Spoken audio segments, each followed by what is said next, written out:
বাংলাদেশের একমাত্র genuine allrounder মেহেদী হাসান মিরাজ। সাকিব লম্বা সময় ছিলেন ১ নম্বর অলরাউন্ডার। সাকিব ছাড়া বাংলাদেশের অন্য কেউ এমন কীর্তির কাছাকাছিও যেতে পারেননি। তবে এবার শীর্ষে ওঠার সম্ভাবনা উজ্জ্বল করেছেন মিরাজ।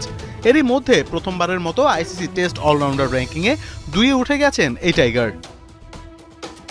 মিরাজের সামনে এখন আছে শুধু ভারতের অলরাউন্ডার রবীন্দ্র জাদেজা। তার রেটিং পয়েন্ট 400, মিরাজের 327।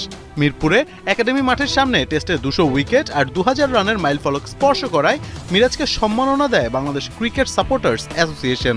বিসিএসে সবসময় মাঠে দেখি ভাইরা আমাদেরকে সাপোর্ট করে এবং দেশের বাইরেও যখনও যাই তখনও ভাইরা সাপোর্ট করে এবং আজকে আমার জন্য তারা একটা বানিয়ে নিয়ে এসেছে যে আমি 200 উইকেট পেয়েছি এবং টেস্টে 2000 রান করেছি। এর জন্য আমাকে অভিনন্দন জানানোর জন্য এসেছে। খুবই ভালো লেগেছে এবং তারা সবসময় আমাদের পিছন থেকে সাপোর্ট করে। 53 টেস্টে মিরাজ করেছেন 2000 রান এবং পূর্ণ করেছেন